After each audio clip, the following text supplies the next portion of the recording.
Hello students, आज हम class 8 Maharashtra state board का सेकंड चैप्टर शुरू करने जा रहे हैं जिसका नाम है parallel lines and their transversal.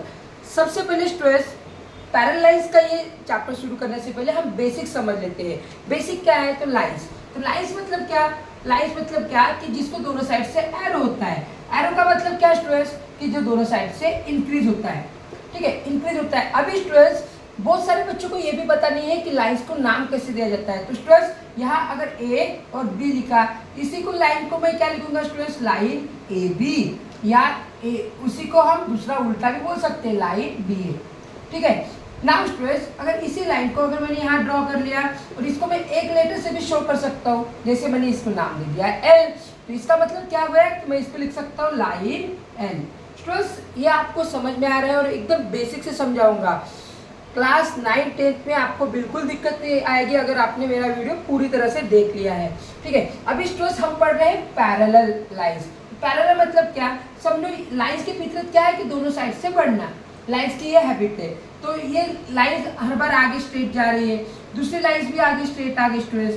अभी क्या हो गया, ये जब आते आते स्टूडेंट्स एक दूसरे को बिल्कुल इंटरसेक्ट नहीं हो रही है। जैसे आपने देखा ट्रेन की पटरी, दोनों का डिस्टेंस सेम होता है, कहीं कम कहीं ज़्यादा नहीं होता है, तो वो एक दूसरे को कभी इंटरसेक्ट नहीं होती। अगर ये इंटरसेक्ट नहीं हो पा रही है तो जो लाइन एक दूसरे को इंटरसेक्ट नहीं होती, इंटरसेक्ट होना मतलब मिलना, जो लाइन एक दूसरे को कभी नहीं मिलती है उसको बोलते हैं हम पैरेलल लाइन। तो इसका मतलब क्या है? Do not intersect. Do not intersect, जो कभी एक दूसरे को इंटरसेक्ट नहीं होती है। Do not intersect each other. Do not intersect each other, जो एक दूसरे को कभी इंटरसेक्ट नहीं होती है उसको हम बोलते हैं पैरेलल लाइंस। Parallel lines. अभी समझो, इसका नाम है P, मैंने इसको नाम दे दिया P और इसको नाम दे दिया Q। अभी ये लाइन P और लाइन Q एक दूसरे को बिल्कुल नहीं मिल रही है। यहाँ ये डिस्टेंस और ये डिस्टेंस एकदम सेम है, एक दूसरे को मिल नहीं रही है, तो ये पैरेलल लाइंस होगी। अभी इसको पैरेलल लाइंस लिखेगा इसे ज्योमेट्रिकल लैंग्वेज में किस तरह से लिखा जाता है? ठीक है, तो इसको लिखा जाएगा स्टूडेंट्स लाइन P, ये सिंबल है पैरेलल का, line P parallel to line Q। Students, आपको ये समझ में आ रहा है? बहुत ही अच्छी तरह से समझेगा। अभी स्टूडेंट्स, इसी लाइंस को मैं क्या कर रहा हूँ, दूसरी लाइंस आ रही है, अभी यही लाइन को दूसरी लाइन इंटरसेक्ट कर रही है। समझो, ये दोनों लाइन है, एक ये लाइन है, ठीक है, और ये दूसरी लाइन है। इस लाइंस को कट करने के लिए एक दूसरी ऊपर से एक लाइन धड़ाम से आकर गिर गई। ठीक है, समझो ये लाइन आकर गिर गई। ठीक है, तो जो स्टूडेंट्स, अगर मैंने इसका नाम दे दिया P, इसका नाम दे दिया Q और इसका नाम दे दिया M, तो क्या होगा स्टूडेंट्स? P और Q को एक दूसरी लाइन क्या हो रही है? इंटरसेक्ट हो रही है। जो लाइंस दो या दो से ज्यादा लाइन को इंटरसेक्ट करती है या डिवाइड करती है, उस लाइंस को हम ट्रांसवर्सल बोलते हैं। मतलब क्या कि यहाँ पे एक लाइन चल ही रही थी, P और Q। P और Q कैसे थी? लाइन P पैरेलल थी किसके साथ? लाइन Q के साथ। लेकिन दूसरी लाइन M आई और क्या किया उसने? यहाँ पर मिली, यहाँ पर मिली, ये क्या बन गया उसका? Transversal. So therefore line M is transversal. Transversal की डेफिनेशन आपकी बुक में दी हुई है कि जो लाइन दो या दो से ज्यादा लाइन को इंटरसेक्ट होती है उसको बोलते हैं हम ट्रांसवर्सल। देखो स्टूडेंट्स, मैं यहाँ पर भी ड्रॉ कर रहा हूँ, अगर ये दोनों लाइन चल रही है, यहाँ से एक आ गया तो इसको हम ट्रांसवर्सल बोलते हैं। चलो, यहाँ मैंने P नाम दे दिया, या इस लाइन को L दे दिया, इस लाइन को M दे दिया। चलो, इसमें ट्रांसवर्सल कौन सा होगा?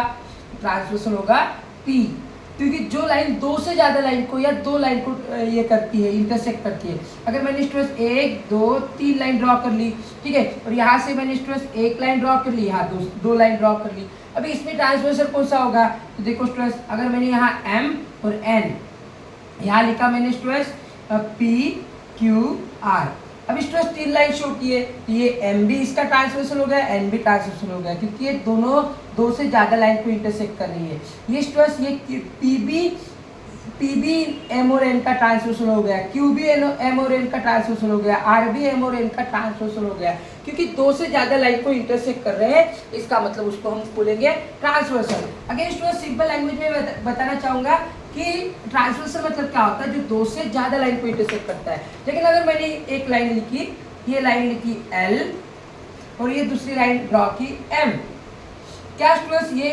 ट्रांसवर्सल होगा क्या? Line M is transversal of line L? No, no. क्यों नहीं होगा स्टूडेंट्स? नो, बिकॉज ये सिर्फ दो लाइन है, दो लाइन। मैंने क्या बोला? दो से ज्यादा लाइन या दो लाइन को इंटरसेक्ट होने वाली है, लेकिन ये दो लाइन है लेकिन एक दूसरे को ही इंटरसेक्ट हो रही है। तो ये ना एम ट्रांसवर्सल होगा ना एल ट्रांसवर्सल होगा, ये तो इंटरसेक्टिंग लाइन्स है। लेकिन अगर मैं यहाँ से दूसरी लाइन ड्रॉ करूंगा तो स्टूडेंट्स ये क्या हो जाएगा? एम इसका ट्रांसवर्सल बन जाएगा। आई होप स्टूडेंट्स आपको लाइन्स और ट्रांसवर्सल समझ में आ रहा है। अभी स्टूडेंट्स जब भी ये ट्रांसवर्सल इंटरसेक्ट होता है तब क्या करता है स्टूडेंट्स? कुछ ना कुछ एंगल्स फॉर्म करता है। तो देखो ये एक लाइन है, इसका नाम दिया मैंने P। ये दूसरा एक लाइन आ गई है, इसका नाम दिया मैंने R। अब स्टूडेंट्स ये दोनों R क्या ट्रांसवर्सल है? नहीं। P क्या ट्रांसवर्सल है? बिल्कुल नहीं, क्योंकि ये एक दूसरे को इंटरसेक्ट हो रहे हैं। दो से ज्यादा लाइन को इंटरसेक्ट करेंगे तभी ट्रांसवर्सल होता है। जब एक लाइन दूसरी लाइन को इंटरसेक्ट करती है तब यहाँ एंगल फॉर्म होता है। ये एंगल हो गया। देखो कितने एंगल फॉर्म किए? 1 एंगल, ये 2 एंगल्स, ये तीसरा एंगल और ये चौथा एंगल। मतलब जब एक लाइन दूसरे लाइन को इंटरसेक्ट करेंगे तो कितने एंगल्स फॉर्म करेंगे? 4 एंगल्स। सेम स्टूडेंट्स अगर यहाँ पर मैंने दूसरी लाइन ड्रॉ कर ली, समझो इसका नाम दे दिया Q। अब स्टूडेंट्स इसमें 4 एंगल्स फॉर्म हो गए, इसमें भी कितने एंगल्स फॉर्म हो गए? 4 एंगल्स, 5, 6, 7, 8। मतलब यहाँ 8 एंगल्स हो गए। मतलब क्या कि अभी ये R क्या बन गया? ट्रांसवर्सल बन गया। क्यों ट्रांसवर्सल बन गया स्टूडेंट्स? क्यों ट्रांसवर्सल बन गया? क्योंकि ये दो लाइन को इंटरसेक्ट कर रहा है। तो अभी ये ट्रांसवर्सल बन गया और यहाँ इसने कितने एंगल्स फॉर्म किए स्टूडेंट्स? तो टोटल मिलाकर 8 एंगल्स फॉर्म किए। चलो स्टूडेंट्स अभी इसी एंगल्स की हम पेयर्स बनाते हैं। अभी इस एंगल्स की क्या होती है? पेयर्स होती है। अभी पेयर्स सबसे पहले एक पेयर्स बता रहा हूँ स्टूडेंट्स। यहाँ पहली पेयर्स है स्टूडेंट्स हमारे पास जो है ये करस्पॉन्डिंग एंगल्स। अभी करस्पॉन्डिंग एंगल्स क्या होता है? करस्पॉन्डिंग एंगल्स क्या हो गया? तो स्टूडेंट्स करस्पॉन्डिंग एंगल्स मतलब क्या कि ट्रांसवर्सल के एक साइड के एंगल्स, एक ही साइड के एंगल्स। लेकिन अगर ऊपर के नीचे के, समझो ये लाइन P है और लाइन Q है, इसका एक साइड का एंगल देखो कौन से है? ये साइड पे, ये लेफ्ट साइड मान लेता हूँ, ये राइट साइड मान लेता हूँ। ये कौन से एंगल्स है? एंगल 1, एंगल 4, एंगल 5 और एंगल 8, एंगल 2, एंगल 3, एंगल 6 और एंगल 7। ये राइट साइड में है। तो स्टूडेंट्स मुझे करस्पॉन्डिंग एंगल लिखना है। तो करस्पॉन्डिंग एंगल्स क्या होगा? ये लाइन के ऊपर का एंगल्स और इस लाइन के भी ऊपर का एंगल, मतलब सेम साइड के लेकिन सेम ऊपर के एंगल्स। तो कौन सा एंगल्स हो गया? Angle 1 and angle 5। Same students इस साइड का नीचे का एंगल्स और इस साइड का भी नीचे का एंगल्स, मतलब कौन सी पेयर्स बन गई? Angle 4 and angle 8। सेम इस साइड में भी जाओगे स्टूडेंट्स, क्या होगा? एंगल 2 और angle 6, angle 2 and angle 6। Same students नीचे का angles, angle 3 and angle 7, angle 3 and angle 7। Students आपको करस्पॉन्डिंग एंगल समझ में आ गया है। आई होप स्टूडेंट्स आपको बहुत ही अच्छी तरह से समझ में आ जाएगा। चलो इसको लिख लो। आई होप स्टूडेंट्स आपने लिख लिया है। हमारा बोर्ड छोटा है इसीलिए थोड़ी दिक्कत जा रही है, हम बोर्ड बड़ा भी ले लेंगे। स्टूडेंट्स अल्टरनेट एंगल्स क्या होता है? अभी करस्पॉन्डिंग एंगल्स के बाद अल्टरनेट एंगल्स क्या होगा स्टूडेंट्स? अपोजिट एंगल्स, समझ लो अपोजिट एंगल्स, ट्रांसवर्सल के दोनों अपोजिट साइड्स के। समझो ये 4 है, इसके अपोजिट साइड में देखो कौन है? 6 है। यह क्या होगा स्टूडेंट्स? Alternate angles. तो एंगल 4 एंड एंगल 6 एकदम बेसिक है स्टूडेंट्स, बहुत जरूरी है, इसको समझ लेना। बाद में एंगल 3 के अपोजिट्स कौन है स्टूडेंट्स? एंगल 5। यहाँ दूसरी पेयर्स लिख ली हमने, एंगल 3 एंड एंगल 5। स्टूडेंट्स बाहर की भी एक पेयर्स आती है, देखो एंगल 1 और एंगल 7, ये भी अपोजिट में आ जाएंगे।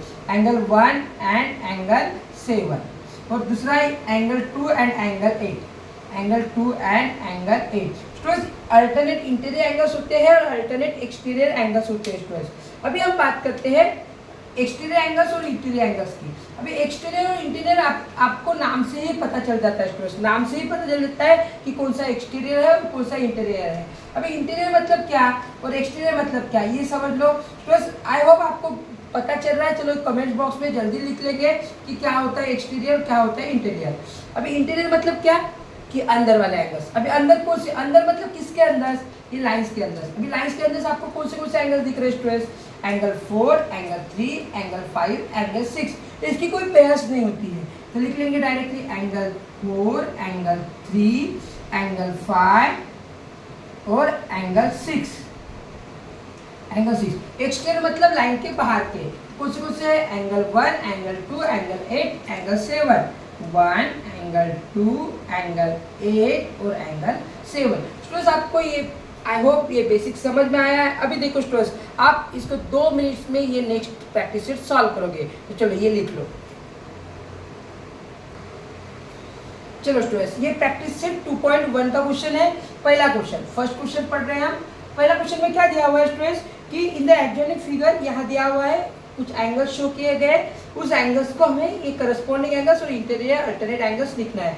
अभी स्टूडेंट्स देखो, यहाँ ये दोनों लाइन जो शो किए हैं स्टूडेंट्स, ये पैरेलल लाइन हो नहीं सकती क्योंकि स्टूडेंट्स ये वाले आगे जाकर मीट होने वाले हैं। चलो हमें इसका भी कुछ नहीं करना है, बस इसकी इंटीरियर और एक्सटीरियर एंगल लिखना है, करस्पॉन्डिंग एंगल। करस्पॉन्डिंग एंगल्स मैंने बताया, जैसे एंगल पी है, तो एंगल पी ये बाहर के साइड है ना, इसका ये दूसरे लाइन के बाहर के साइड वाला एंगल कौन सा है, डब्ल्यू। यहाँ लिखेंगे angle W. Now students angle Q, angle Q देखो ये दूसरे साइड के बाहर के साइड है, यहाँ इसका दूसरे साइड का बाहर का एंगल कौन सा हो गया, एंगल एक्स। तो यहाँ लिखेंगे angle X. Now students angle R, देखो ये अंदर के साइड में है, तो इसके भी अंदर के साइड का ये एंगल नीचे वाले साइड का, ठीक है। एंगल आर का कौन सा हो जाएगा, angle Y. Now angle S, ये इस लाइन के नीचे है, इस लाइन के नीचे वाला कौन सा, angle Z. Students corresponding angle समझ में आए, बहुत बेसिक है स्टूडेंट्स। आगे वाली एक्सरसाइज इसी के बेस पर है। अभी इंटीरियर अल्टरनेट एंगल, इंटीरियर मतलब अंदर के, ये अंदर की एंगल्स आएंगे पूरे। अभी अल्टरनेट एंगल्स मतलब क्रॉस वाले, एस का कौन सा हो गया स्टूडेंट्स, एक्स, एस का एंगल एक्स। नाउ स्टूडेंट्स दूसरा डब्ल्यू, डब्ल्यू का कौन सा अपोजिट है, R, so angle R. Students ये समझ में आ गया, चलो इसको लिख लो। दूसरा क्वेश्चन पढ़ते हैं। चलो स्टूडेंट्स प्रैक्टिस सेट का सेकंड क्वेश्चन कर रहे हैं। स्टूडेंट्स अगर बेसिक आपको अच्छी तरह से समझ में आ गया तो ये इजीली सॉल्व कर पाओगे। पॉज करके देखो बेसिक पहले। Now students interior alternate angles क्या होगा, अल्टरनेट एंगल्स तो सभी को पता चला है, इंटीरियर मतलब अंदर का अल्टरनेट एंगल्स। अभी देखो ये दोनों लाइन के बीच वाला एंगल्स, तो ये बी के सामने कौन सा है, अपोजिट एच। तो पहली पेज आ गई angle B and angle H. दूसरा पेज कौन सा आ गया, सी, और ये इसका अपोजिट कौन सा है students, E. So angle C and angle E. समझ में आ रहा है स्टूडेंट्स, एंजॉय करो। नाउ स्टूडेंट्स करस्पॉन्डिंग एंगल्स, अरे सर करस्पॉन्डिंग एंगल्स तो आपने बहुत बार बता दिया। क्या होगा, ये देखो अभी ये लाइन के बाहर का एंगल्स इस साइड का, इस लाइन के भी इस साइड का एंगल्स, तो कौन सा होगा, angle A and angle E. दूसरी पेज कौन सी होगी students, angle B and angle F, angle B and angle F. तीसरी page angle D and angle H, ठीक है, angle D and angle H. Next page angle C and angle G, angle C and angle G. देखो students बहुत आसान है। अभी interior angle मतलब अंदर के एंगल्स, इंटीरियर एंगल्स की कोई पेयर्स नहीं होती, सिर्फ अंदर के एंगल लिख लो। कौन सी है, ये दोनों लाइन के अंदर के angles, angle B, angle C, angle E और angle H. I hope students आपको ये समझ में आ गया है। वीडियो अगर अच्छा लगा तो लाइक करो, सब्सक्राइब करो और अपने दोस्त के साथ शेयर करो। Thank you and have a nice day.